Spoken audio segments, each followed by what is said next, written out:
আজকে বিশেষ করে মেয়েরা যে গয়না অলংকার বা সাজগোজের উপকরণ হিসেবে বিভিন্ন ধরনের চেন, বিভিন্ন ধরনের কানে পরছে, গলায় পরছে, হাতে চুড়ি টুড়ি পরছে, বিভিন্ন ধরনের অলংকার পরছে। সেই অলংকারগুলির উৎপত্তি কীভাবে হয়েছে, কীভাবে সেই অলংকারগুলি চলে এসেছে, সেগুলো ভাবলে শুনলে অবাক লাগবে। সেগুলো সাধারণভাবে আসেনি, সেগুলো সৌন্দর্য বৃদ্ধির জন্য আসেনি, সেগুলো অন্যভাবে এসেছে। সেগুলো কি, যে আগেকার দিনে সাধারণ মানুষকে, গরিব মানুষকে নিজেদের কাজকর্ম করার জন্য আগেকার যে প্রভাবশালী ব্যক্তি ছিল, রাজারা ছিল, সম্রাট ছিল, সেই সব মানুষরা তাদেরকে কৃতদাসে পরিণত করে বিভিন্ন কাজকর্ম করাতো, কিন্তু অনেকে পালাবার চেষ্টা করতো। সেই জন্য তাদেরকে কোড়া দিয়ে, শিকল দিয়ে, চেন দিয়ে বেঁধে রাখতো, সে বেঁধে রাখতো যাতে সে পালিয়ে যেতে না পারে।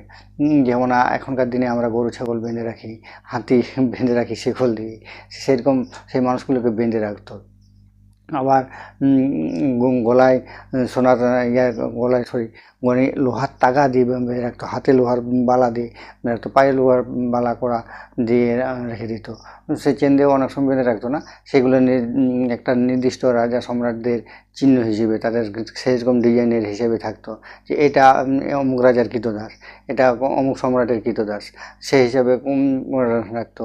সেগুলো যে হাটে বাজারে গেলেও তাদেরকে যেন অন্য কেউ রাজারা ধরে নিয়ে না যায়, সেই হিসাবেও মেনে রাখতো। সেগুলো এখনকার দিনে হয়তো শুনতে খারাপ লাগবে। সেগুলো যেমন আমরা পোষা কুকুরগুলোকে নিজেদের চিহ্নিত করার জন্য বেল্ট দিয়ে বেঁধে রাখি, সেরকম বেঁধে রাখতো। তো সেইগুলি আস্তে আস্তে পরিবর্তন হতে হতে এখন তো সে কৃতদাস নেই, কৃতদাস কোথাও অনেক আগে উঠে গেছে, 500 বছর 1000 বছর আগে উঠে গেছে।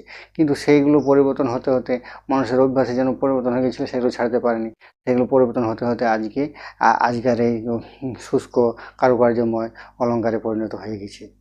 সেগুলো আস্তে আস্তে ছোটো হতে হতে বিভিন্ন ধরনের নকশা ডিজাইন হতে হতে সেগুলো লোহার পরিবর্তে সোনা রূপো হতে হতে আজকের দিনে ইমিটেশনের জিনিস, জুয়েলারি, এইসব অক্সিডাইজ, এইসব জিনিসের পরিণত হতে হতে এইসব অলংকারে পরিণত হয়ে গেছে, সাজগোজের বাহারের সরঞ্জাম হয়ে উঠেছে। এগুলো আসলে ছিল কৃতদাসদের চিহ্নিত করার একটা ধাগা বা স্টেম, বা চিহ্নিত করার, রাজাদের কৃতদাস পরিণত করার যে রেখেছিল মানুষজন, পশুকেও যেমন বন্দি করে রাখে সেরকম বন্দি করার দশার চিহ্ন, সেগুলি আমরা এখন অলংকারে পরিণত হয়ে গেছে।